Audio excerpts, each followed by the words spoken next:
안녕하십니까. 소마시네마의 막 리뷰는 아니게 됐네요. 어제 본 영화인데 오늘은 4월 16일이고요. 어제 4월 15일에 본 존윅 4에 대해서 좀 얘기를 하고 있습니다. 일단 본 영화는 지금 2D 포맷으로 그냥 일반 상영관에서 봤고요. 그래서 뭐 특수관은 아니니까 그 점 좀 참조해 주시기 바랍니다. 존윅 시리즈가 이제 만들어진 지가 벌써 4편째 영화고, 뭐 사실 4편이면은 영화가 조금 이제 힘이 떨어질 때도 됐는데, 이 시리즈는 사실 그런 점을 잘 돌파하고 있는 액션 장르, 폭력 액션물로서는 사실 굉장히 긴 생명력을 가지고 있는 그런 프랜차이즈 영화가 되었습니다. 사실 기억을 하시는지 모르겠습니다만 존윅 1편의 경우에는 사실 저예산의 영화였어요. 그래서 이 영화가 지금 당시에 2014년도 작품인데 당시 슬리퍼 히트 같이 성공을 하면서 당시에 제작비 한 2천만 불 정도 키누 리브스가 당시에 뭐 이렇게 스타급 배우도 이제 뭐 이렇게 그 최절정기에는 지난 배우 좀 퇴물 배우의 느낌이 좀 났었고요. 그랬다가 이제 키아누 리브스를 어떻게 보면 되살린 그런 시리즈가 됐습니다. 근데 이 영화가 생각보다 크게 성공을 한 거죠. 일단은 유효한 지점은 이 영화의 연출자였던 체드 스타일스키, 지금 데이비드 리치 두 감독이었는데 이제 지금까지 이제 체드 스타일스키가 계속 이 영화를 연출하고 있는데 모두 이제 스턴트맨 출신의 감독으로 유명합니다. 그러니까 이 액션 자체에 좀 진심인 그런 시리즈물이 되었던 거죠. 거기에 이제 은퇴한 전직 킬러라고 하는 설정 자체가 이 키아누 리브스의 이제 그 중년이 넘은 그런 그 움직임과 더불어서 사실 좀 더 현실감을 있게 만들어준 영화가 아니었나라는 생각이 듭니다. 얼마 전에 사실 1편만 다시 좀 봤는데 1편을 보니까 그 존윅 세계관이 확장되는 그런 단초들을 1편 안에 모두 담고 있더라고요. 사실 되게 심플한 스토리인데도 불구하고 뭐 일단 킬러들의 세계라고 하는 이 영화만의 세계관이 1편에도 어느 정도 갖춰져 있다는 걸 우리가 확인할 수가 있습니다. 자, 2편은 2017년도 작품에 만들어졌고요. 역시 국내에서는 사실 이렇게까지 지금 큰 반응을 얻지는 못했던 그런 28만 정도를 동원한 그런 영화였습니다. 당시에도 제작비는 한 4천만 불 정도였으니까 전편에 비해서 한 2배 정도에 있는데 안전한 그런 좀 장르 영화였던 거죠. 제작 규모에 비해서 많이 벌어내는. 그리고 2017년 3년 있다가 이제 2년 다시 있다가 2019년도에 존윅 3편이 나왔는데 이 영화가 약 제작비가 7,500만 불까지 올라가게 됩니다. 전작보다 역시 또 한 2배 조금 못 미치는 규모니까 이제 중상위 정도의 예산 규모가 됐고 국내 관객 수도 이제 100만 정도 되네요. 그러니까 이제 이 시리즈는 특이하게 후속편으로 넘어가면 넘어갈수록 더 많은 관객들을 끌어모으는. 그러니까 애초에 블록버스터가 아니었다가 점차 블록버스터화되는 영화죠. 어떻게 보면 패스트 앤 퓨리어스 시리즈의 좀 더 폭력 액션판이라고 해야 될까요? 그런 시리즈물이라고 할 수 있겠습니다. 그다음 4편까지 왔습니다. 이제 우리가 오늘 얘기한 존윅 4편 체드 스타일스키 감독의 영화고요. 이 영화는 제작비가 1억 불에 이제 이르게 됩니다. 굉장히 큰 규모의 규모가 됐고 국내 관객도 벌써 개봉 첫 주에 박스오피스 1위를 차지하면서 약 55만을 첫 주에 모아내는 힘을 발휘하고 있는 코로나 시기 이후에 보기 드물게 성공하고 있는 헐리우드 블록버스터 장르가 되겠습니다. 대부분 지금 DC나 마블 영화들도 기세를 가지고 있지 못하는데 이 영화의 기세가 참 좋고요. 이 영화에 대한 평 자체도 매우 좋은 편이라서 이제 로드 토마토지수 이제 북미 규모죠. 94%, 93% 모두 평단과 그 다음에 관객층에 모두 좋은 평가를 받고 있습니다. 국내에서도 다르지 않아서 모두 지금 8, 7, 8, 8, 8, 8, 7, 6 이렇게 5명의 평론가가 모두 이 영화에 대해서 높은 평가를 하고 있네요.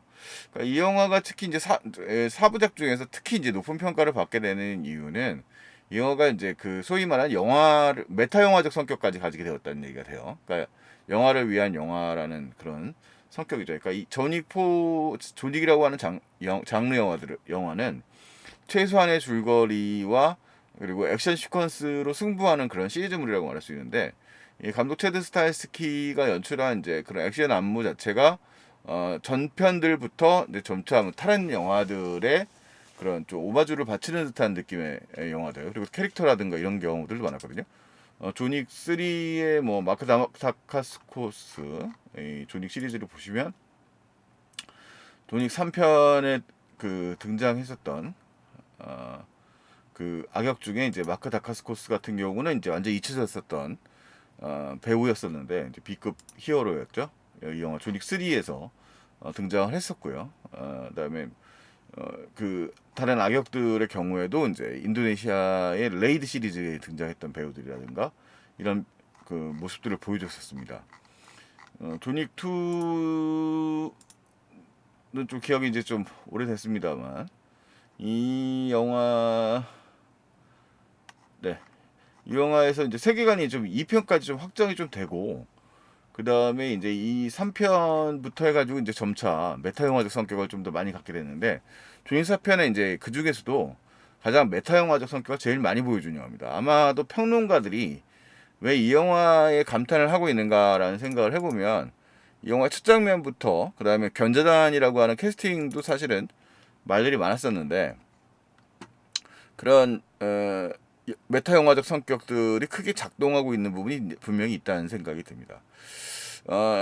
그 영화에 이제 패러디와 오마주라는 개념이 있었을 때 존윅 4는 일종의 오마주의 그런 액션 영화 장르에 대한 절정들을 다루고 있는 그런 영화라고 말할 수 있을 것 같고요.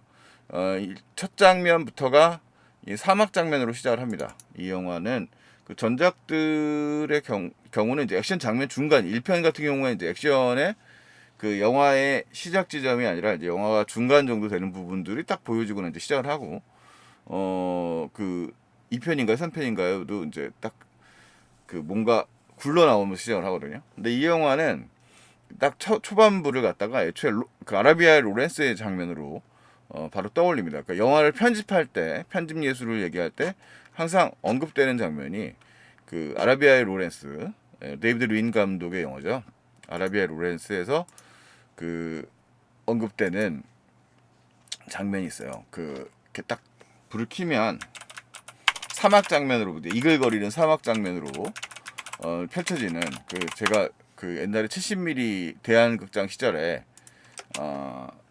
봤던 그 인상적인 그 장면을 잊을 수가 없는데 그 거대한 스크린에서 요 장면에 딱 그 뭡니까 성냥을 딱 키면 그 장면 딱 넓은 그 스크린을 꽉 채우는 화면의 가운데에 지평선에서 달려오는 모습의 그림자가 딱 등장하는 장면이 등장하는데 존윅 4는 그대로 이제 그 장면을 이제 베낀 거죠.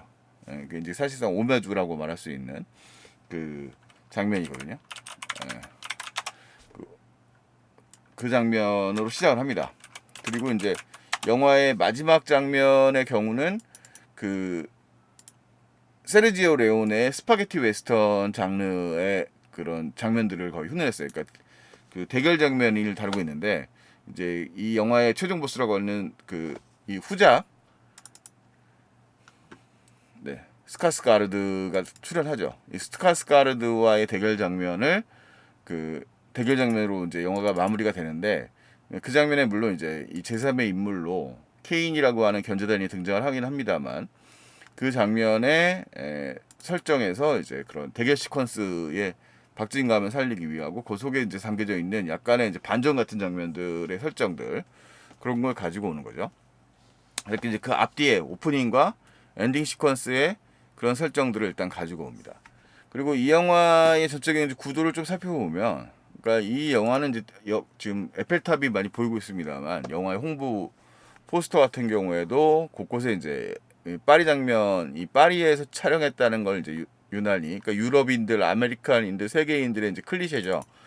이 에펠탑은 그 에펠탑을 배경으로 하는 파리를 주무대로 삼고 있다고 하지만 영화의 진행 설정의 경우에는 크게 이제 공간적으로 맨 첫 장면의 경우 아까 지금 오프닝 시퀀스를 열었던 장면은 웨스턴 장르 지금 이 장면이 이제 바로 시작하자마자 그 장면이에요. 막 말을 타고 달려오는 그런 세 명의 남자를 추격하는 이제 존윅의 모습으로 시작을 하고 그리고 그 남자가 이제 마지막 보스에게 이제 자기를 살해해도 최고 회의 그러니까 이 영화의 세계관에서의 그러니까 이제 모든 걸 결정하는 권력 기관이죠. 이 최고회의의 결정을 어떻게 할 수는 없을 것이다라고 존윅에게 통보하고 존윅은 그것을 깨끗하게 무시한 장면으로 이제 영화가 시작합니다. 타이틀이 딱 뜨는 거죠.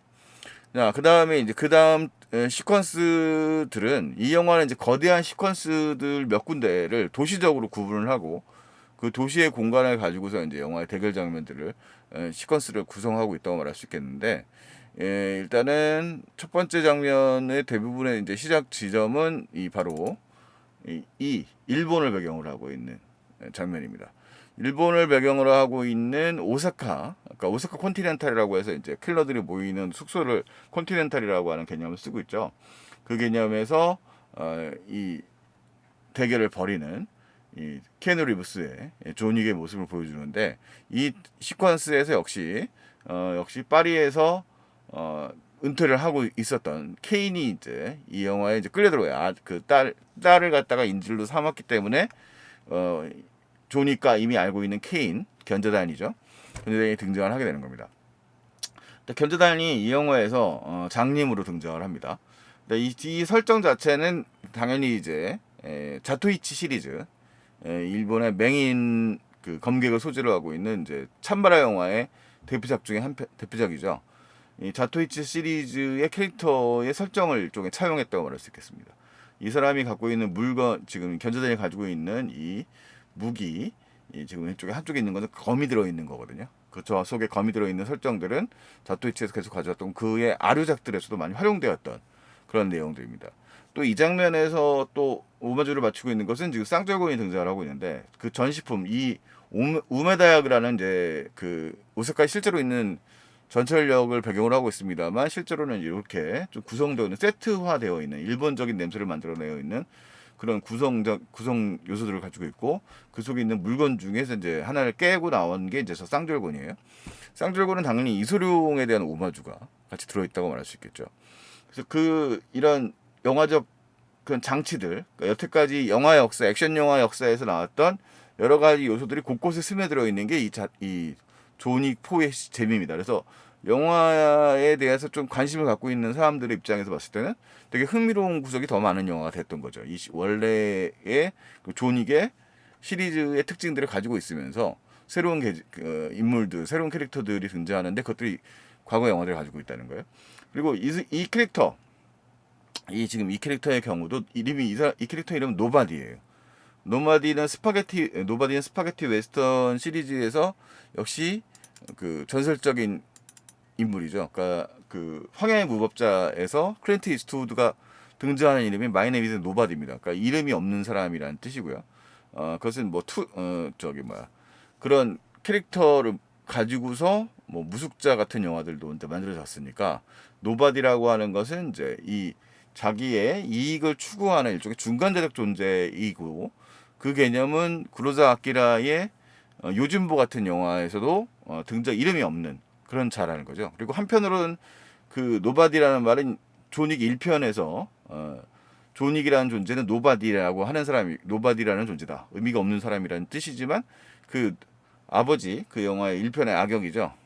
빅터인가요? 그 사람이 했던 말에서는 비고죠, 비고. 비고의 말은 노바디가 바로 존윅이다 이렇게 얘기를 하는데 그 존윅의 무시무시함을 설명해 주는 말이기도 합니다. 그러니까 이 영화의 4편에서는 이 캐릭터 현재 등장하는 이 캐릭터가 바로 노바디 역할을 담당하고 있습니다. 배우는 누구시죠? 네.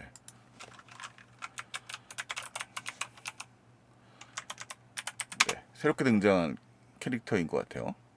근데 이 캐릭터도 역시 그 사격 능력이 매우 뛰어난 인물로 등장을 하고 있어서 이 영화에서 또 중요한 이야기의 축으로 등장하는 캐릭터이기도 합니다. 그 옆에 또 존윅이 이미 잃어버린 이 자기의 반려견을 가지고 있는 모습, 싸움 능력이 뛰어난, 그러니까 할베리가 역할을 했었던 존윅 2편인가요? 3편인가요?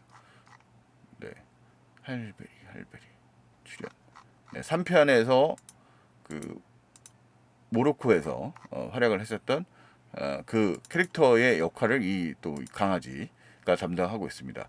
그래서 영화의 전편적 요소들 중에 살릴 만한 부분을 또 잘 살리고 있는 영화고요.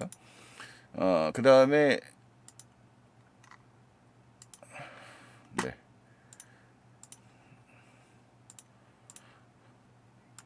네, 그리고 이 영화에서는 이제 영화의 축을 이루고 있는 인물들이 이제 좀 변화하게 됩니다. 그러니까 지금 이제 배경을 이루고 있는 로렌스 피시버이 등장을 하고 있고요. 이안 맥셰인하고 스카스가르드가 출연을 하고 있는데 빌런 역할에 이제 스카스가르드가 후작이라는 인물로 등장을 해가지고 저쪽으로 존 윅을 제거하고자 하는 입장에 서 있는 최고의 평의자, 대표자 이런 역할을 담당하고 있고 이안 맥셰인은 그 가운데서 이제 이 어쨌든 존 윅을 보호하고자 하는 캐릭터에 담당을 하고 있습니다.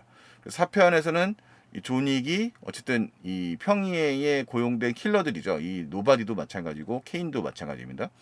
케인 이제 견자단이죠. 이 사람들의 공격 속에서도 그러니까 이들도 딱 중간적 존재예요. 그러니까 실무자들이니까 이들의 입장이 꼭 고용되어 있는 사람들인 거지 꼭 평의와 동일한 입장을 가지고 있는 것은 아닙니다. 그리고 그 안에서 이제 존 윅이 살아남기 위한 투쟁을 벌인다는 얘기고 그 시스템에서 어떻게 살아남을 것인가에 대한 얘기들을 다루고 있는 영화인 거죠. 자, 그래서 영화는 곳곳에 지금 방금 말씀드렸던 여러 가지 요소들을 차용하고 있어요. 시퀀스도 그렇고요. 이 성당 장면의 경우도 이 성당 장면에서 지금 뒷모습을 보이고 있는 장면이 케인입니다. 케인과 존 윅이 여기서 중요한 대화를 나누는데 여기서 액션 시퀀스가 직접 펼쳐지지는 않지만 성당을 가기 위해서 펼쳐지긴 하는데 펼쳐지진 않지만 이 공간은 바로 또 오우삼이 즐겨 활용했었던 그런 남자들끼리의 대화가 펼쳐지는 그런 공간으로서의 역할을 또 담당하기도 하죠. 물론 이 존 윅의 정체 자체가 벨로루시 출신의 어떤 그런 킬러 집단에 속했다는 성장사 같은 것이 이제 사이드로 배경으로 깔려 있기도 합니다만 그런 모습을 보여주고요.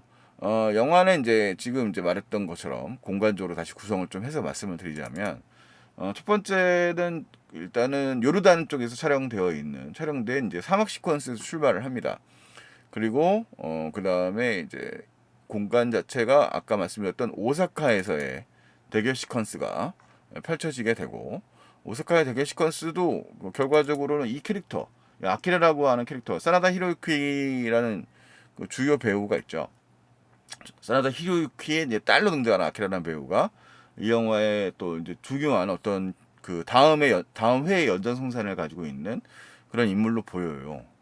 이 인물이 등장을 하고 그 다음에 이 속에서 존 윅과 존 윅의 친구였던 사나다 히로유키라고 하는 그런 일본의 오사카 컨티넨탈의 대표는 이 존 윅을 보호하려고 하는 거고 그 존 윅을 보호하려고 하는 맞서 싸우는 자들과의 대결을 펼치는 거죠. 자, 그런 입장을 취하고 있고요. 여기서 이제 보스는 사나다 히로유키가 담당을 하고 있고 그는 이제 선역에 해당되는 캐릭터라고 할 수 있겠습니다. 자, 그 다음에 이제 그 장면이 넘어가서 지금 여기 보이는 물이 막 강조되고 있는 이 공간은 강조되고 있는 공간은 이제 베를린 시퀀스예요. 그러니까 베를린은 그 EDM의 성지라고 알려져 있죠. 그 베를린의 그 주요 클럽을 배경으로 해서 이 비가 쏟아지는 공간적 사람들이 춤을 추고 있는 가운데에서의 대결 시퀀스를 갖게 됩니다. 그러니까 이 영화의 설정상 이 존 윅의 경우에는 파문을 당해서 지금 모두에도 써있지만 파문을 당한 상태였고 이 파문당한 것을 자신의 권한을 가문의 문장을 다시 얻어야 돼요. 문장을 얻어서 그래야만 이제 이 최종 보스인 스카스가르드와의 후작과의 대결을 할 수 있기 때문에 그 가는 길을 막아서는 이 인물들로 이제 이 베를린의 세력들과의 대결 장면이 펼쳐집니다. 자, 그러면서 또 역시 거친 액션 시퀀스가 이제 가득 펼쳐지게 되는 거고요. 그 다음에 이제 제가 가장 인상 깊게 본 장면에서는 이렇게 공개가 많이 되어 있지 않은데 영화 속에서는 지금 예고편에 나와 있는 이제 카 체이스 시퀀스가 바로 이제 개선문 앞에 벌어지는 원형 광장. 이 여기서 차가 이제 원형으로 계속 돌고 있는 공간이거든요. 그 공간에서 차가 어디 쪽에서 달려오는지를 예측할 수 없는 상황에서 벌어지는 액션 시퀀스가 되게 창의적으로 펼쳐지는 것 같더라고요. 그렇게 펼쳐지는 공간이 이제 이 베를린이고요. 이 공간이 이제 그 파리에서의 공간이고 파리에서 이제 이 공간에서의 차량 액션 카체이스 액션 시퀀스가 결합되어 있는 액션 시퀀스가 끝나면 영화는 이제 계단을 끝없이 올라가는 마지막 대결 장면에 이 스카스가르드와 싸워야 되는 이 장면이 이제 그 체이스 시퀀스의 이제 이런 좀 혼돈스러운 상황들을 보여주고 근데 이게 굉장히 복잡한 액션 동선을 보여주는데 그걸 갖다가 참 통제를 잘해서 연출한 것 자체가 사실은 좀 잘 만들었다라고 말씀드릴 수 있을 것 같고요. 그 다음에 이거는 이제 베를린 장면입니다. 장면의 모습이고, 영화의 마지막 후반부는 여기 지금 공개된 스틸에도 많지 않아 보이는데 계속 계단을 오르면서 싸우는 장면이에요. 그러니까 이 지금 보고 있는 자료 화면은 그 장철 감독의 69년작인가요? 그 심야의 결투 금연자라고 하는 영화의 계단 시퀀스인데, 이 장면의 굉장히 긴 확장 버전의 액션 시퀀스를 이 계속 구르고 오르고 구르면서 그런 시퀀스가 펼쳐집니다. 그러니까 그 시간 안에 마지막에 올라가야만 최종 보스인 후작을 대리인인 케인과의 대결이 이제 펼쳐지는 장면이에요. 사실 이 영화에는 좀 걱정을 많이 했던 부분이 있는데, 이제 뜬금없이 발표된 견자단의 그런 등장이었거든요. 견자단이라고 하는 배우도 역시 나이가 많습니다만 현존하는 액션 배우 중에서 가장 뛰어난 능력을 발휘하는 그런 육체적 퍼포먼스를 보여주는 그런 배우라고 할 수 있는데, 이 영화에서는 적절하게 이 견자단의 등장이, 여태까지 견자단도 아시아 영화에 뭐 몇 편 출연을 했습니다. 뭐 대표적으로 뭐 블레이드 2 시절에 일단 액션 안무를 맡았던 적이 있었고, 그 다음에 뭐 스타워즈 로그 원에도 출연을 했었고요. 그 다음에 트리플 X 2편 같은 영화에도 출연했었죠.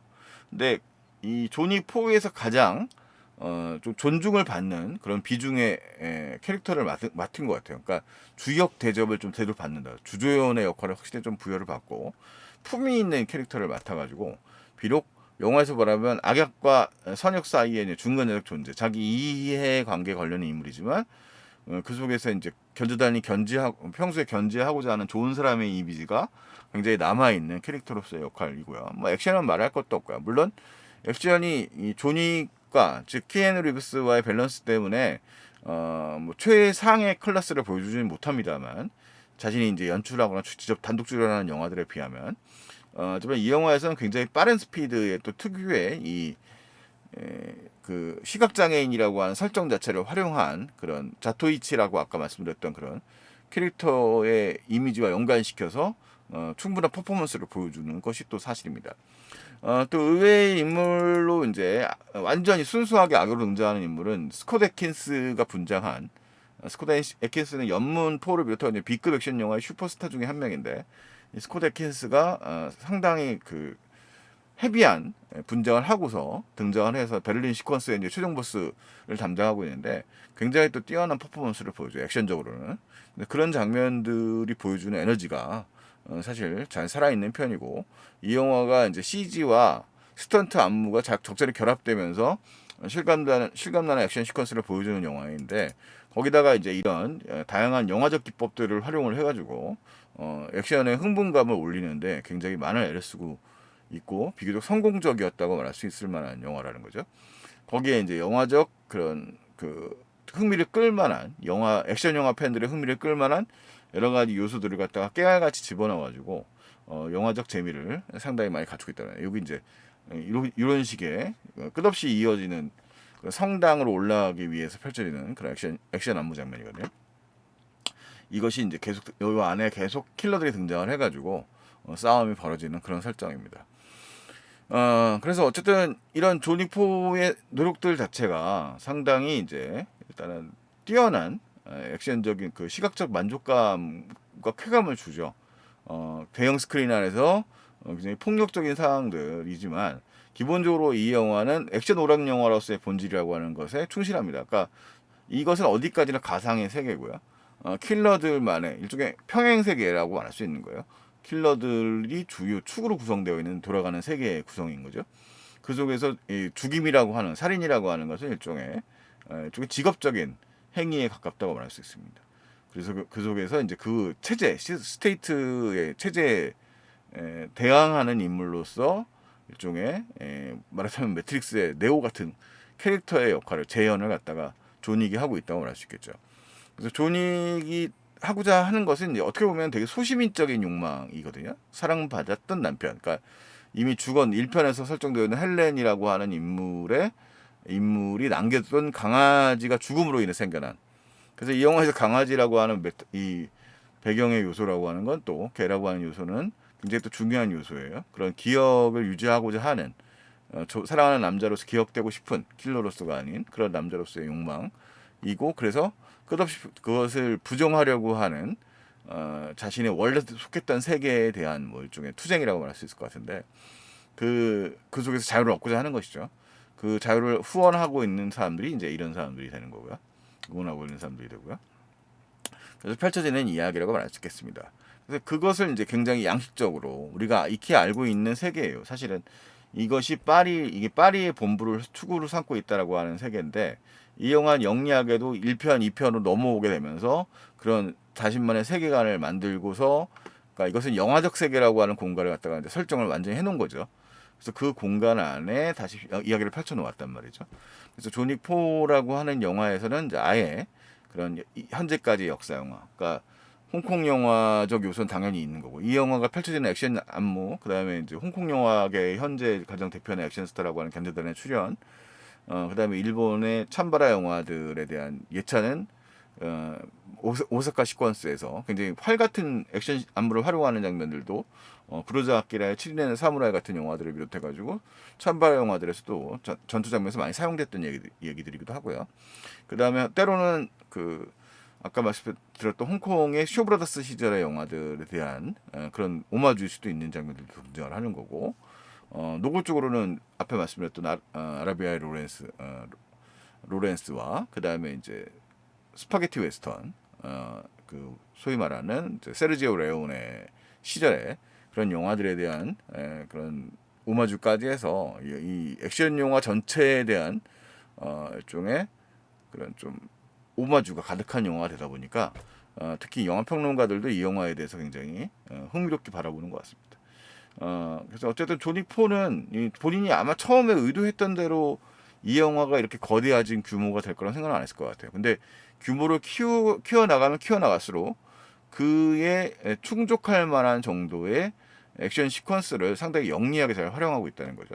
그리고 전편 3편에보다 4편에서는 아까 오스카 시퀀스에 지금 영화의 스틸은 등장하지 않습니다만 실제로 액션 안무에 능했던 사나다 히로유키라는 일본 배우가 또 등장을 하고 그 다음에 견자단이라고 하는 배우가 이 영화의 또 중요한 축을 또 담당하고 있어요. 중국계 중화권의 대표하는 스타잖아요. 그 역할을 담당하면서 그에 상응하는 또 대우를 많이 받고 있기 때문에 영화 자체가 가지고 있는 그러니까 일단은 뭐 국제 정세에 있다는 걸 다 떠나서 이 영화가 가지고 갖고 있는 영화 모션 픽처 활동 사진에 대한 그런 오마주가 굉장히 잘 활용되고 있는 영화라고 말할 수 있을 것 같습니다. 그런 점에서 조닉 4는 흥미로운데 역시 이 영화의 단점으로 꼽히는 것은 역시 둔중한 이 조닉 시리즈가 확장되면서 같이 노화되고 있는 키아누 리브스의 동작이죠. 사실 키아누 리브스가 현대적 의미의 그 뛰어난 액션 배우들에 비해서 액션이 뛰어난 배우라고 말하기 사실 참 어려워요. 그리고 어떻게 보면 말도 없고 굉장히 그 캐릭터적으로도 연기가 뭐 출중하다라고 말하기도 사실 어려운 배우죠.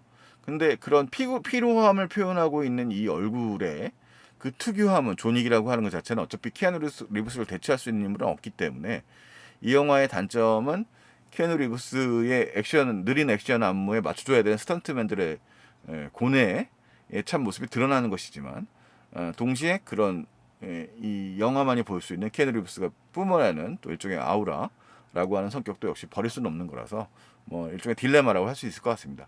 그래서 이 영화를 솔직히 모든 평론가들이 얘기하는 것처럼 최고의 액션 영화로 뽑기에는 액션 영화로서의 이런 스타 가지고 있는 아우라가 가지고 있는 부분에서 한계는 있다고 생각이 됩니다. 하지만 이 영화가 영화적으로 액션 영화 자체에 대한 전반을 갖다가 아우르는 듯한 그런 일종의 액션 영화의 그 교과서를 다시 한번 써보는 그런 의미로서는 상당히 또 흥미로운 구석이 굉장히 많은 영화라는 생각이 많이 듭니다.